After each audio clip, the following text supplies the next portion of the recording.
courtroom was built to intimidate, but today, it flinched. Judge Marlowe, known for crushing defendants with a glance, stared down at Michelle Obama like a man sharpening a guillotine. "Michelle Obama," he said coldly, "your defiance threatens the pillars of this government. This court orders your arrest, before your influence spreads any further." The silence that followed was clinical, deadly, but Michelle didn't plead. She didn't move. She simply reached into her briefcase and withdrew a sealed folder, stamped Document 7G-Delta. The folder didn't land. It settled, like a final verdict, heavy, irrefutable, fatal. Judge Marlowe's fingers twitched just once, a crack in the armor no one dared mention. Inside were signatures the government swore didn't exist. And just like that, power became the defendant. Now press play, and watch the bench start to sweat. The gavel didn't strike justice. It struck decay. And the courtroom did not rise in respect but recoiled, as if something sacred had been desecrated in full view of the nation. The seal above the judge's bench hung crooked, half detached. The eagle's wing cracked where the plaster had dried and split. Someone had tried to glue it back into place. It hadn't held. Nothing did anymore. Michelle Obama stood beneath it, still as a portrait, but the calm was a lie. Cameras flashed like gunfire, hundreds of lenses aimed to pierce her armor. Her expression gave them nothing. No apology, no rage, just a silence so thick it felt violent. She had once owned silence like a prayer. Now it wrapped around her like a noose. "Mrs. Obama, do you have anything to say before we proceed?" the judge asked. His voice echoed, not through the marble chambers, but through the decades between them. She had known that voice before it dripped with venom. She had once heard it whisper reassurance in back rooms after rallies, behind sealed motorcade doors. He was a friend, once. He wore his robe like a weapon. She wore her past like a wound.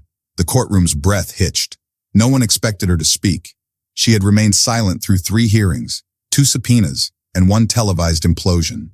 Let the world speculate. Let them howl. She had outwaited storms before, but not this one. Not this time. Michelle stepped forward. The defense table still bore the mark of her fingernails, dug in the moment the indictment was read. Obstruction, perjury, subversion of executive protocol. Names that meant nothing beside the truth. They wanted her buried. She reached down, pulled out a sealed folder, worn at the edges, smudged with fingerprints but unbroken. Its label had been scratched off. Not declassified, not admissible, not supposed to exist. She placed it on the table without a word. Somewhere in the gallery, a journalist gasped. The cameras stopped clicking. "I wasn't supposed to survive this," Michelle said. The words were not loud, but they cracked the silence like lightning through stained glass. The judge flinched.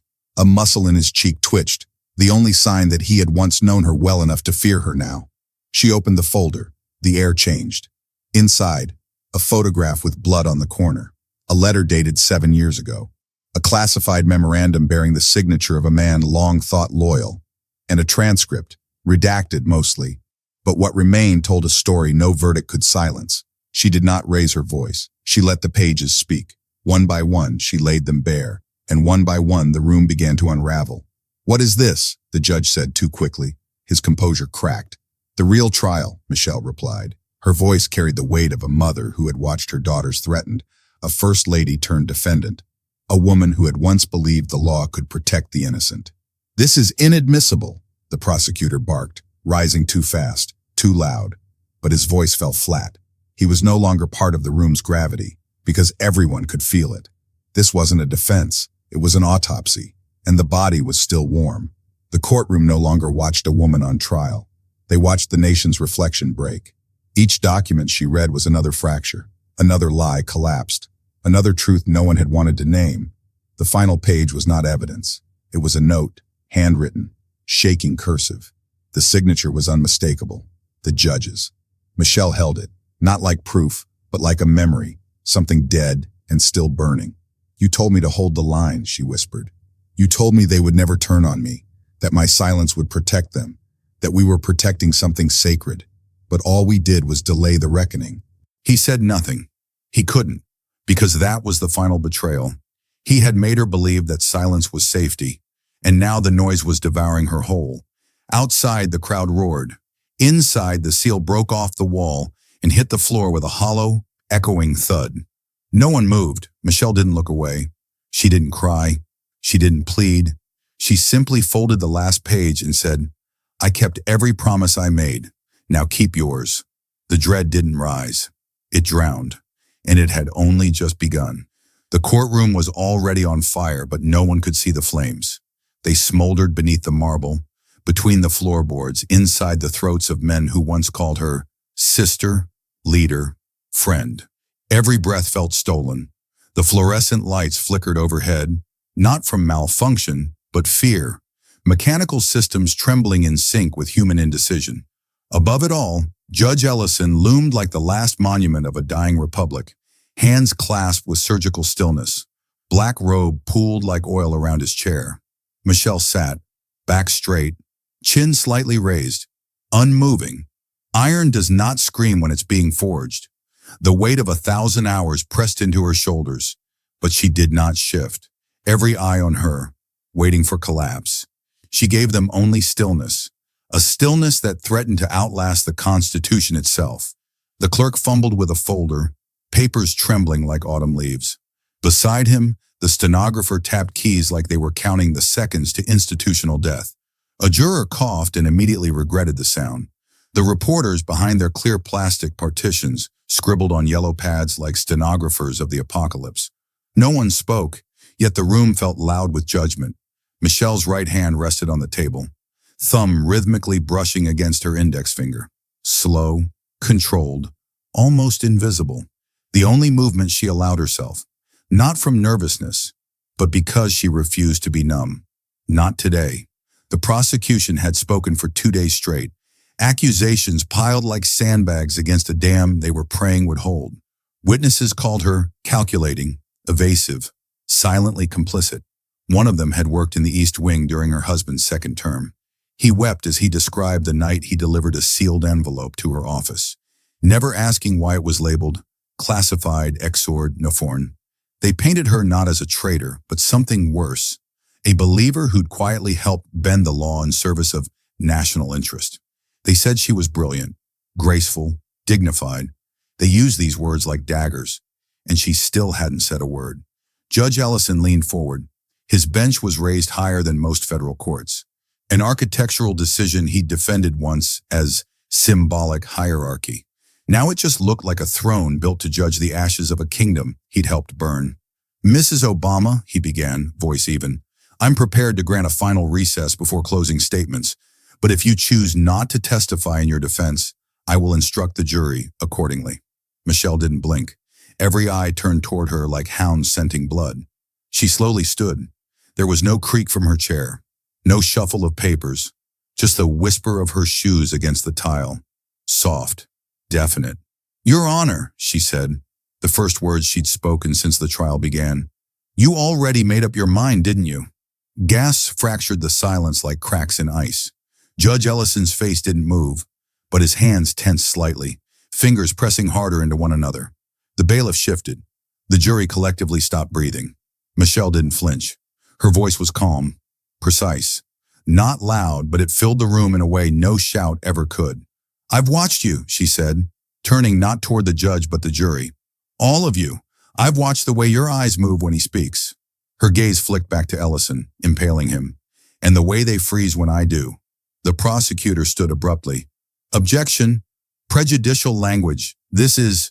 "Overruled," Ellison snapped, too fast. Michelle smiled, not from triumph, but sadness. "That was faster than usual, Judge." He inhaled sharply as if catching the scent of his own legacy on fire. "I came into this courtroom as a citizen," Michelle continued, "not as a former First Lady, not as the target of your outrage. I was taught that silence was noble, that dignity could shield truth from the mobs outside. But you've used my silence as proof of guilt." The gallery behind her stirred. Reporters glanced at one another. Political operatives began checking their phones, unsure if they were witnessing a trial or its eulogy. "I sat through every lie, every insinuation," Michelle said. "They said I manipulated the line of succession, that I intercepted directives from the Joint Chiefs, that I ghostwrote executive decisions to protect political allies." She paused, letting the absurdity hang, unchallenged. "They never asked me why." The room ached with the silence that followed. Even the ceiling lights dimmed slightly, as though the wiring had grown ashamed. I don't care about salvaging my reputation. I don't care what headline rolls across the ticker when this ends. I care about the people we locked out of this courtroom. She turned to the wall of glass that separated the press from the trial floor. Behind it sat two mothers whose sons had died in a war no one remembered authorizing. A schoolteacher who had once taught Sasha in second grade. A staffer who'd leaked nothing, but knew everything. This trial isn't about law, it's about memory. About which version of the truth survives this country's next forgetful breath. Ellison's fingers twitched again. Michelle faced him now. You remember the night I first met you? Backstage at the DNC. You quoted Baldwin to me. You said, "Not everything that is faced can be changed, but nothing can be changed until it is faced." His eyes narrowed. That's irrelevant to these proceedings. No, she said softly. That's exactly what this is. A long silence. The kind that splits time. Michelle exhaled slowly, the weight of thousands of suppressed memories rippling across her posture. Then, without asking permission, she returned to her seat. The folder on the desk remained unopened. For now. She didn't need to shout to make them remember what had just happened. She had challenged the highest judge in the land, not with insults or defiance, but with memory, his own words turned back on him, like a broken oath echoing through a mausoleum of ideals. He looked at her, not like a judge viewing a defendant, but like a man who had just seen a ghost of his own making. Across the gallery, the journalist from The Atlantic stopped writing. She had dropped her pen. The lead prosecutor tried to speak, but choked on his first syllable. The jury foreman glanced at his notes, then folded them without reading. Outside, the sky dimmed.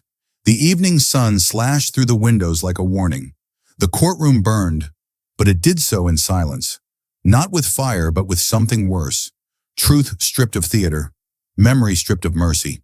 The judge reached for his gavel, but Michelle whispered again, just loud enough for the front row to hear. You already made up your mind, didn't you? The gavel didn't drop. His hand froze midair, because deep down he knew. It wasn't a question, it was the sentence. She rose again, slower this time.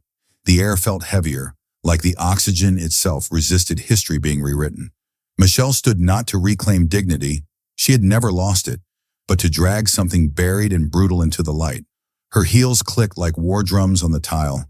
Her fingers brushed the sealed folder she hadn't yet opened. It stayed shut. She didn't need it. Yet. I wasn't going to speak, she said quietly, her voice thick but clear, rising just above the silence. Not because I couldn't, but because I remembered what happened the last time I did. No one moved. The courtroom, suddenly stripped of architecture, became a stage where something sacred would be destroyed. They taught me silence was survival, she continued. That dignity was strength, that if I just smiled through it, I'd outlast their doubt. But silence, in the hands of power, isn't protection. It's a muzzle. Her eyes turned slowly to the judge. Not a flicker in her face, just the cold fury of a wound made conscious. And you, Ellison, you were the first one to teach me that. Judge Ellison shifted slightly, barely perceptible. But Michelle saw it. She saw the shoulder tense, the nostrils flare. The courtroom saw it too, though they didn't understand what they were watching. A man watching his younger self testify against him from the witness stand of memory. Do you remember what you told me in the Roosevelt room? She asked, her voice now a blade wrapped in velvet. After the Syria memo was leaked, after they said I was interfering with national security decisions, the reporters froze mid-scribble. Something real was beginning. You told me, we can't have the First Lady undermining military cohesion. You need to let this pass quietly. Her voice dropped. No one will defend you publicly, but history will understand. She took a single step forward. It was all she needed. Do you know what it feels like to hear that from someone who once said you were the conscience of the party? Ellison didn't answer. Michelle didn't wait. You made me complicit in my own silencing. You told me dignity required obedience. That's when I knew. This system doesn't fear liars, it fears witnesses. Murmurs from the gallery. Someone gasped audibly, then caught themselves.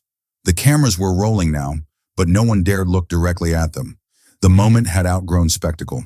I stayed silent through 2 administrations, Michelle said. I watched appointments go to men who peddled paranoia.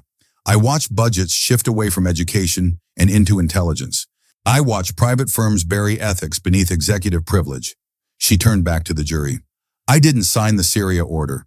I didn't leak the redacted casualty numbers. I didn't forge the signature on that authorization memo. She paused. But I knew, and I stayed silent. The admission landed like a falling monument. I believed I was protecting the office. I believed silence was strategy, but all I protected was the machinery of secrecy, and it devours everything, including memory. She looked back at the judge, softer now. You were a civil rights attorney once. You told me that the Constitution is a cracked mirror, that it reflects power only in shards. I believed you. Her voice trembled, not with weakness, but with truth finally surfacing after years underwater. I still believe that, but now I know. We built a cathedral out of that mirror, and we're bleeding from the glass. The courtroom didn't breathe. Somewhere near the back, a woman clutched a rosary. A young man in a political science sweatshirt removed his glasses, blinking rapidly. One of the jurors, an older black man, looked down at the table, ashamed. Michelle's gaze swept across them all. They will say I'm making this political, she said. They will say I'm weaponizing my platform. But the truth is, I don't have a platform anymore. Only memory. And memory doesn't vote. A reporter near the press box lowered his head. Do you want to know the moment I stopped believing in this system? She asked. It wasn't when they accused me. It was when no one asked why they did. She opened her hand. A photo. It wasn't evidence. It wasn't damning. But it was worse than both. It showed her in the West Wing, alone, standing in front of a locked drawer. She placed it gently on the desk. The judge could see it. So could the jury. That's the drawer they said I kept intelligence files in. They searched it 3 times. You remember that, Ellison? You authorized the second search. He didn't speak. Michelle smiled slowly. It was empty. The tension rippled outward like heat from a crater. They built an entire narrative around a drawer that held nothing, but they needed it to mean something. Because if I wasn't hiding state secrets, then they'd have to explain why they really wanted me gone. Now her voice dropped into something subterranean, something that lived beneath even fear. They were afraid of what I remembered. Another pause. And now I'm remembering. She picked up the photo, folded it once, and tucked it into her blazer. The gallery stirred. A few people shifted in their seats. One stood up quietly and walked out. A juror dabbed their eyes with a tissue. This wasn't testimony anymore. It was confession and prophecy. The law will say I was reckless, she said, that I didn't follow protocol, that I operated in the shadows. Maybe I did. Maybe in moments I believed the ends justified the means. But I never forgot who I was. You did. Her voice trembled now, not with uncertainty but with anger made holy. You forgot who I was. And then you tried to make me forget too. Judge Ellison's jaw flexed. Michelle tilted her head, eyes glittering. You made me quiet, she said, but you made me dangerous. That sentence struck with the precision of an executioner's blade. Silence followed. True silence. The kind that makes people reevaluate what side they're on. No one clapped. No one moved. Even the camera stopped blinking, unsure if they were still permitted to record. Michelle turned, walked back to her seat. Saturday in the courtroom, once again, did not breathe. Michelle didn't ask permission. She stood, again, slowly, as if her body weighed more now, not from fatigue, but from the burden she was about to deliver into the world. A single brown envelope had been resting by her side all morning. She hadn't touched it, not until now. Its edges were worn, softened from years of hiding. No seal, just a faded red mark, an X, hand-drawn and violent. This, she said, lifting the envelope as if it might burn her hands, is what wasn't supposed to survive. The prosecutor rose halfway from their seat but didn't speak. Michelle's eyes didn't leave the judge. They'll say I fabricated this, she said. They'll say I manipulated grieving families, distorted context, edited tapes. Let them say it. But I didn't make these. She opened the envelope. The sound it made, paper pulling against paper, was louder than any gavel. Dozens of sheets, yellowed, annotated, some with sticky notes still clinging by a corner, some smudged with what looked like old coffee, others with something darker. She laid the first one down. Classified, unconfirmed civilian fatalities. Aleppo Corridor, 2014. She laid down the second. Transcript excerpt, internal briefing, 2015. If the First Lady asks about the strike zone, redirect to education reform. The gallery stirred. A third page, an audio file transcript. Ellison's voice, flat, measured. She's asking the wrong questions. If we lose her, the optics go nuclear. Michelle laid them down one by one like funeral cards. These aren't papers, she said, voice hollow. They're burial grounds. The metaphor was not poetic flourish. It was fact. One juror gasped. Another leaned forward, scanning a page with trembling fingers. The prosecutor froze, papers in hand, forgotten. I didn't collect these, Michelle said. I was given them. Not in some grand conspiracy. Not by a leaker looking for fame. By someone who lost everything. Someone who wanted to die clean, with the truth intact. Flashback. A hotel room in Zurich. Winter outside. She's sitting on the bed in silence, still in her coat. A man across from her. Pale. Former intelligence. Face half in shadow, hands shaking as he slides the folder across the table. They told me you wouldn't listen, he says, voice ragged. But you're the only one who still believes any of it meant something. He doesn't say what it is. He doesn't have to. The room is quiet except for the soft whimpering of a dying radiator and the sound of history trying to correct itself. Back to present. Michelle placed a small cassette on the podium. This is from a secure channel briefing between the National Security Council and foreign asset contractors. April 2015. You'll hear two things. A direct order to obscure civilian casualty data and someone laughing when they mention my name. The judge's face remained stone, but his hand twitched. You signed off on that order, Ellison. No response. Just a flicker. Too fast for the cameras. Not fast enough for her. Michelle's tone sharpened. You told me that the cost of transparency was chaos, that the public wasn't ready for the full picture. But what you really meant was that you weren't ready for accountability. Page after page, she laid them out. One had an official CIA header, then thick redacted blocks. Another was a scanned memo with the words "Do not forward" scrawled in the margins. Another still was simply a name, Fatima Khalid, and the note, collateral, not confirmed. Michelle tapped it once, softly. She was 6. The silence that followed didn't feel respectful. It felt afraid. People looked down, not at their papers, not at their screens, at the floor, at the back wall, anywhere but at Michelle. One juror began crying.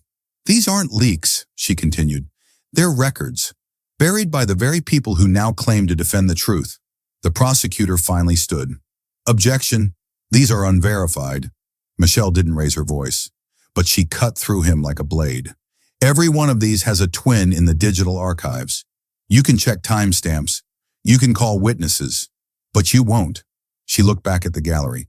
Because if this is true, then everything else might be too.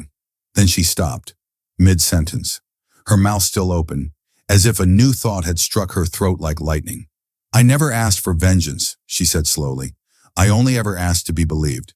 She picked up a final document, the only one printed in color. A photo, a compound, rubble, then a second. The same site before. Children playing outside. A blue tricycle tipped in the grass.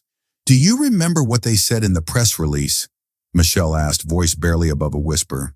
High-value target neutralized, no civilian casualties. She didn't have to say what came next. The image in the third photo did that for her. A mother's body shielding a child's, both unrecognizable. Michelle held it for just a moment longer, then dropped it. It hit the floor like a verdict. The judge opened his mouth, closed it again. His face was gray now. His hands gripped the edge of his bench like it might collapse under him. Michelle turned her back on him, not with disdain, but something worse. Finality. I tried, she said, to play by the rules, to protect the institutions. But you don't play chess with ghosts. She let the rest of the document slide from her hands. The pages scattered, whispering across the floor like autumn leaves over graves. No one dared move. No one breathed. The silence wasn't respectful anymore. It wasn't afraid. It was haunted. The gavel slammed down like a gunshot. Enough! The judge's voice cracked through the chamber like lightning through glass, sharp and unnatural. His veneer, so carefully maintained over decades of deliberation, of false patience and polished condemnation, shattered in that instant. No one had ever heard him lose control. No one had imagined he could. He stood, not simply presiding now, but towering, eyes burning with something deeper than anger, something closer to panic. "You will not weaponize this courtroom for vengeance," he barked, but Michelle did not flinch. The pages still lay scattered across the courtroom floor like debris from an unseen explosion. Buried truths, exposed and then discarded like corpses in a battlefield of bureaucracy. "You will sit down," the judge ordered, "or you will be held in contempt of court." She looked at him then, not with fear, not even with defiance, but with the calm contempt of someone who had already survived the worst they could do. "You already decided my guilt before I opened my mouth," she said, voice low, iron-wrapped. "This isn't a trial, it's a funeral, and you're eulogizing the lie." He struck the gavel again, then again. The wood cracked on the third blow, splintering along the handle. No one moved, and still she stood. Inside Michelle's mind, something began to unravel. Not loudly, not with chaos, with clarity. That terrible poetic silence that comes before grief gives way to rage. They used to call me a symbol, a first, a promise. And now they look at me like I'm a cautionary tale, a lesson in what happens when a black woman forgets to smile while telling the truth. She could feel her pulse like a drumbeat in her skull. Her breathing was steady, but each exhale felt like glass being ground beneath her ribs. They want my silence to make them feel safe, but silence isn't safety. It's smoke before the fire. The judge turned to the bailiff. "Remove her, now." But the bailiff didn't move. Neither did the jury. Outside, through the tall windows behind the bench, a strange sound began to swell. Not chanting, not screaming, just voices. Thousands of them. The sound of a nation exhaling after holding its breath too long. Michelle's eyes stayed locked on the judge. She saw the flicker in him, uncertainty, cracks forming in real time. Then the lights flickered. Once, twice. Then they stilled, but everything felt wrong, like something had shifted beneath the floor. The large clock above the entrance, stately brass, clicked to 12:01, then stopped. The second hand twitched once, then died. The courtroom was suspended in breathless inertia. She stepped forward once. The click of her heel echoed like a gunshot. "You say I've betrayed this country," Michelle said, voice clear enough now that even the gallery in the back leaned forward. "But I didn't create these crimes. I carried them, quietly, for years, because I thought truth needed time." Her tone broke for the first time. Not loud, not desperate, raw. "I thought if I protected the institution long enough, it would protect the people. That was my mistake." Another step, this time toward the jury. "You don't fear justice," she whispered. "You fear memory." The courtroom stilled, as if the word itself had weight. "Because if we remember what we did, what we ignored, what we justified, then the whole machine stops working.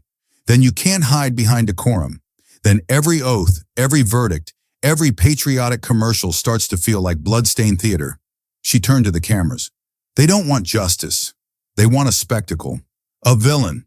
And if I'm the last person who still remembers the cost of silence, then let me be hated, but let me be heard." The judge lunged for his microphone. "Cut the feed." The feed didn't cut. Someone in the tech booth, some unseen figure behind the curtain, had overridden the system. The cameras were still on. The world was still watching. Outside, the sound of unrest had swelled into something primal. Glass shattered in the distance. Sirens rose like a chorus. Somewhere, someone lit a flare, its red glow casting eerie shadows on the courtroom walls through the windows. The courtroom door burst open. A young woman stumbled in, press badge crooked, face flushed with adrenaline. "They're calling it the Red Archive," she shouted. "It's trending worldwide. The files, they're out. All of them." The judge froze. Michelle lowered her gaze, not in submission, but in pity. "You buried the truth so deep," she said. "You forgot where you left the bodies." Silence again. Then camera flash. Bright, instantaneous. Like a lightning strike in a storm no one saw coming. Michelle didn't move. She couldn't. Her body felt like stone. Her hands ached from being clenched too long. Her legs trembled just slightly, but she would never let them see. The judge collapsed back into his seat, gavel rolling from his fingers. No one picked it up because the sound it made when it hit the marble floor, soft, unceremonious, said everything. The trial was over, not by ruling, by reckoning. And somewhere above them all, thunder rumbled, a slow rolling warning from a sky just beginning to split. It wasn't always like this. There was a time when they couldn't get enough of her, when every camera chased her, every headline praised her grace. America's moral compass, they called her, the last dignified First Lady. They turned her into a symbol, a savior, until the moment she started speaking for herself. Now, the same media that once played her speeches over piano chords now looped grainy courtroom footage out of context. Freeze frames of her blinking were used to imply breakdown. Her calm was called coldness. Her fury was dangerous. They cut her voice out of their broadcasts, then said she was silent. Michelle sat at the defense table, posture carved from steel. Her hands lay flat on the wood, fingers trembling just enough that the cameras caught it. Not a weakness, a warning. On the overhead screen, one of the hidden files flickered open.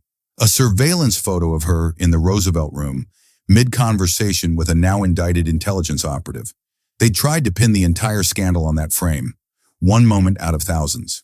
Ladies and gentlemen, the prosecutor intoned, she wasn't just present. She was complicit. A murmur rippled through the gallery, but Michelle didn't rise. Not yet. Her eyes were locked on the jury. 12 civilians, chosen for their supposed neutrality, and yet she'd watch them flinch at her presence, avert their gaze, whisper when she walked past. She remembered one of them, a teacher, mid-40s, clutching a pocket constitution during voir dire, saying, "We need to believe in something." Now that same juror's eyes brimmed with something unspoken. Shame, doubt. Outside the courthouse, a protester screamed into a megaphone, "No one is above the law." But another voice cut through it, closer to the mic, trembling. "Then why are all the guilty free?" The contradiction echoed into the chamber. The judge had fallen silent again. His authority had begun to rot beneath the surface. Slowly, undeniably. His gavel was still cracked. His face, pale and tight, betrayed a man drowning in the very order he once ruled. Michelle stood, this time not in protest, not in defiance, in invocation. "If I may," she said softly. The judge didn't stop her, not because he allowed it, because he had no control left. Michelle didn't face the bench. She turned her back on it, faced the gallery, faced the jury, faced the camera. "I want to tell you what they won't let me say," she began. "What they have cut from your screens, redacted from your files, edited from your history." The courtroom stilled. "You think I came here to plead innocence? I came here because I remember, because you forgot." The lights flickered again. "Remember the speeches you loved? The photos you framed? Remember when I told young girls they were powerful, even if they weren't told so?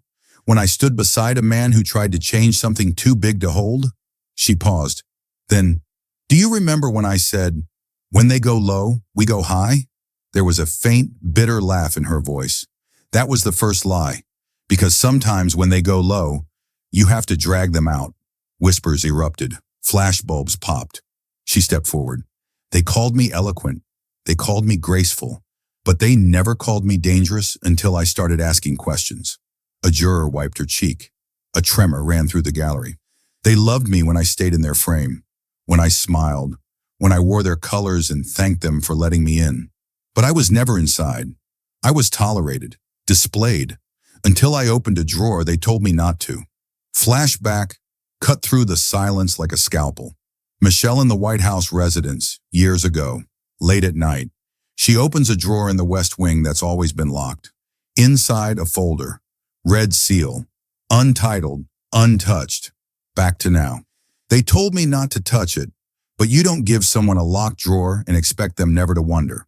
She gestures to the files spread before the courtroom. "You call them evidence. I call them memory.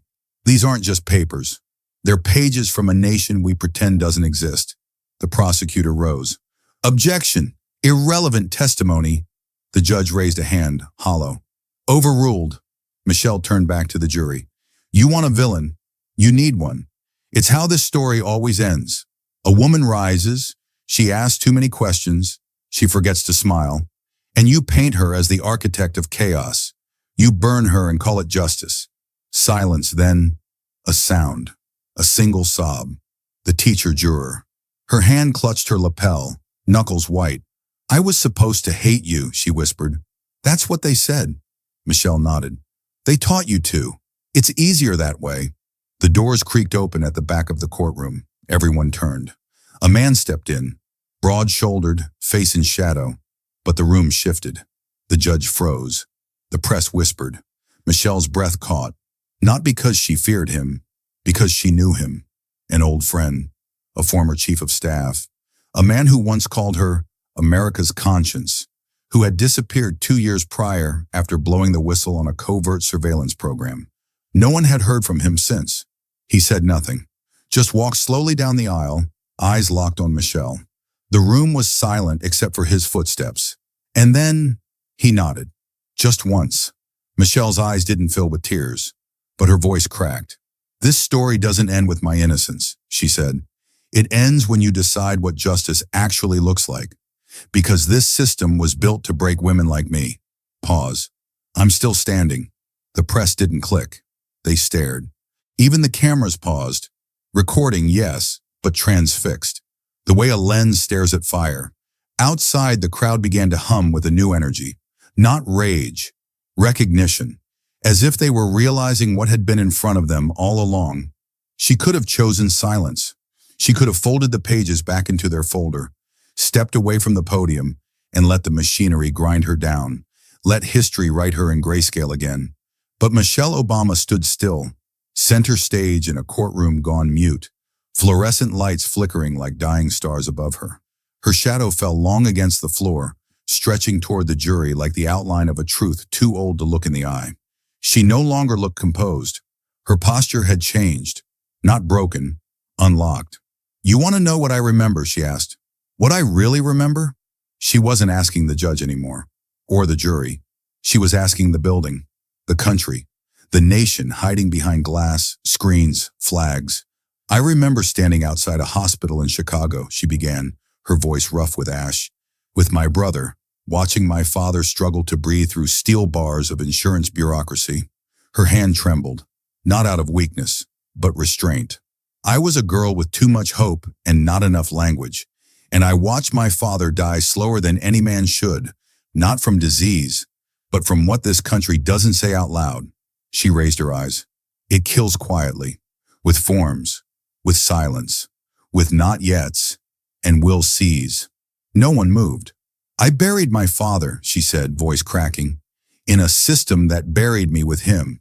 They called it progress because I got out, because I smiled and wore pearls and shook hands with the same men who wrote the bills that left him behind." Flashback. The image burned its way into the courtroom, like fire behind the eyelids. Michelle, 20 years old in a borrowed dress, standing beside a casket that didn't close properly. Her hand clutched her father's shoulder. What was left of it? Back to now. That was the first time I saw justice for what it really was. Not blind, not impartial, just expensive. The prosecutor shifted in his seat.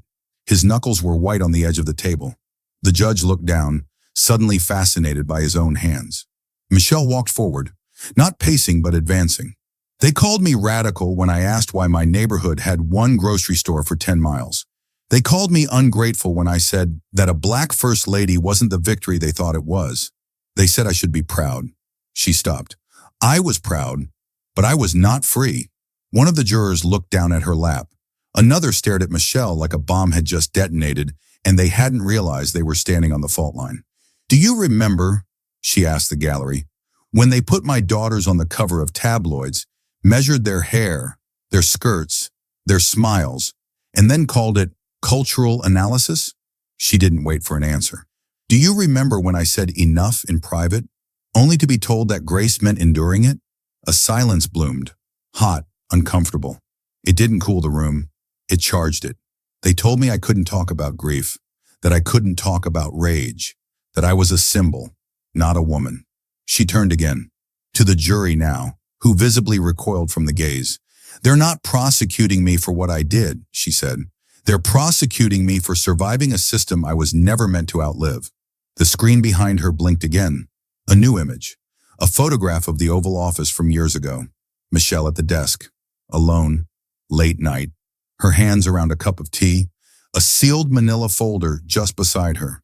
This was the night I decided to remember, she said, to stop pretending I didn't know where the bodies were buried.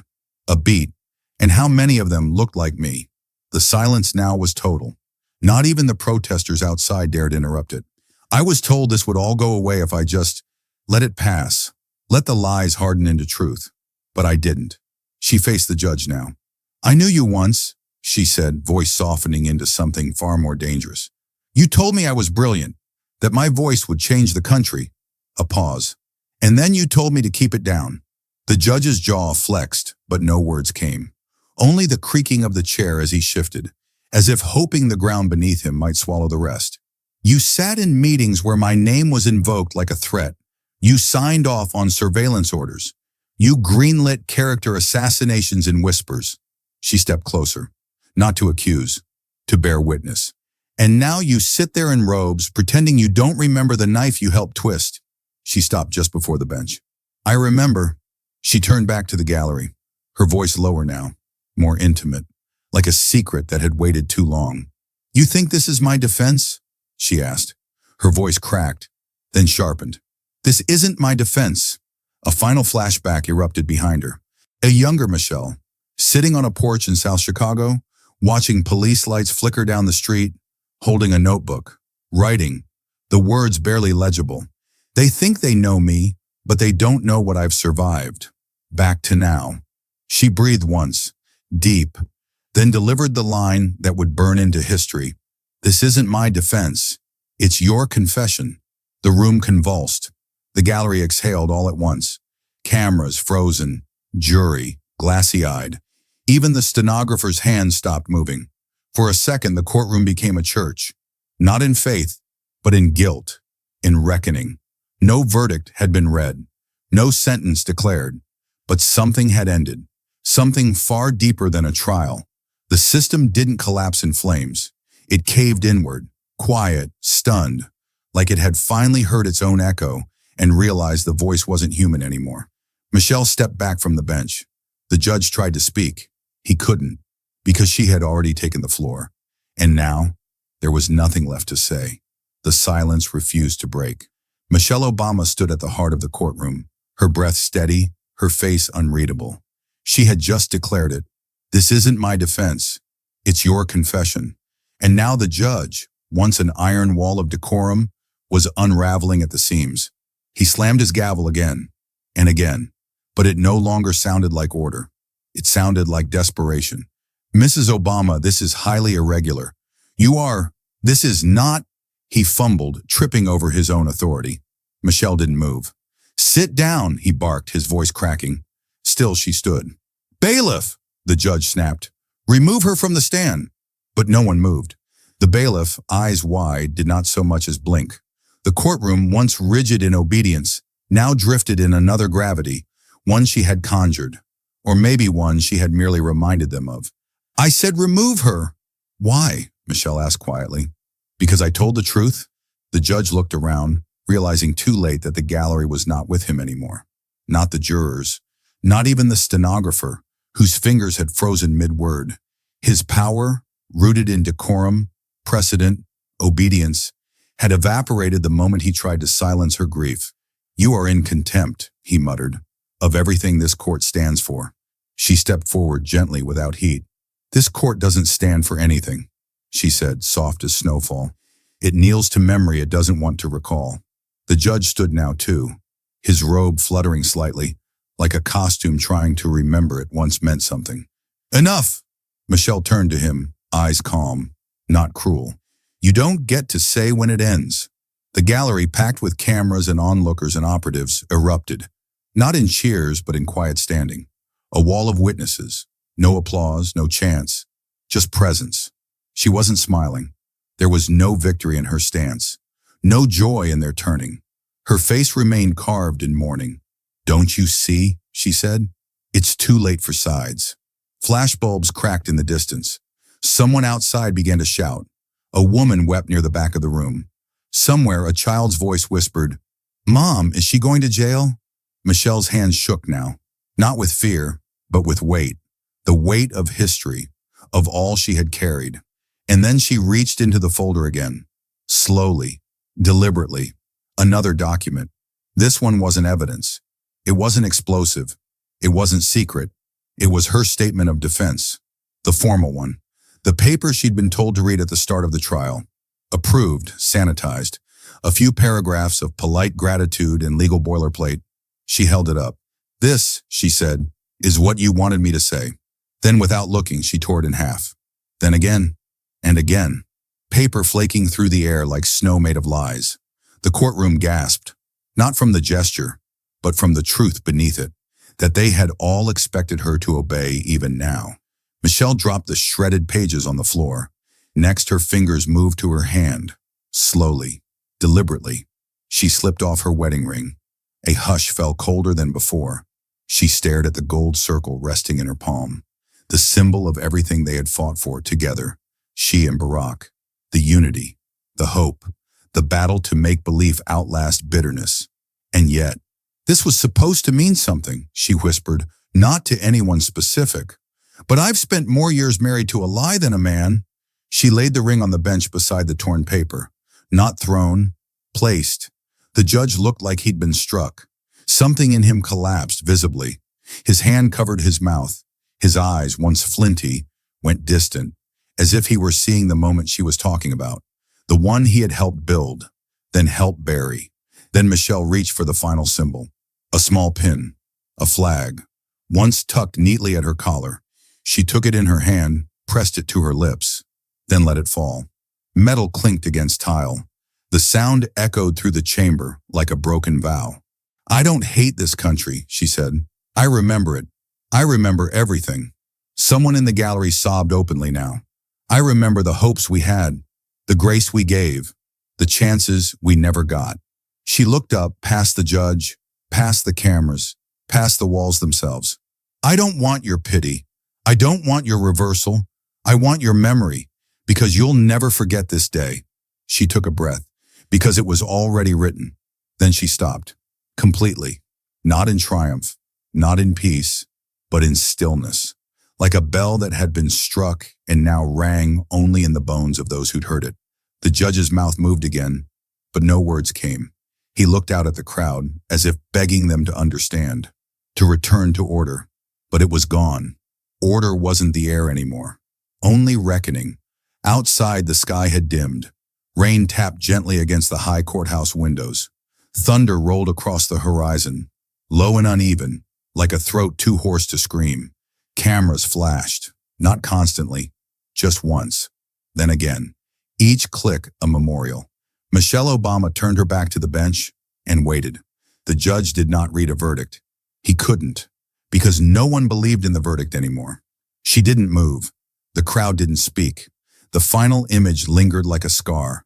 A woman in silence. A judge frozen in memory. A flag pin on the floor, and a nation with no one left to absolve it. Michelle walked alone. No bailiff escorted her. No cheers followed. No cameras blocked her path. The door creaked open, and she passed through it like a shadow sliding from a grave. Inside the courtroom, the silence remained sealed. No verdict was read, no judgment pronounced.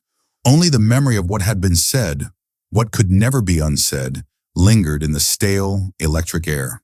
Behind her, the crowd stayed rooted to their benches, stunned, not in disbelief, but in the terrible recognition that something final had happened. Not an ending, not a victory, but an unveiling, a truth too enormous for applause. As the door slowly shut behind her, the lights flickered, once, twice, and dimmed. A cough from the gallery echoed like a gunshot in the quiet. The judge's robe lay abandoned on the bench. Someone's briefcase, left half open on the floor, spilled out white sheets of paper like bones in the dirt. No one moved to gather them. The courtroom looked like the aftermath of a storm no one saw coming, or maybe one they did see, and allowed anyway. Outside, the rain had stopped. The sky had that hollow color between gray and silver, the kind that makes everything feel paused, haunted. Michelle didn't look back. She crossed the marble steps like a mourner leaving an empty grave. A single candle still burned in a vigil outside, wax running down like tears no one had time to shed. The people watched from inside, Not in rage, not in triumph. In stunned, unbearable silence. She didn't win. She revealed the truth. That was enough.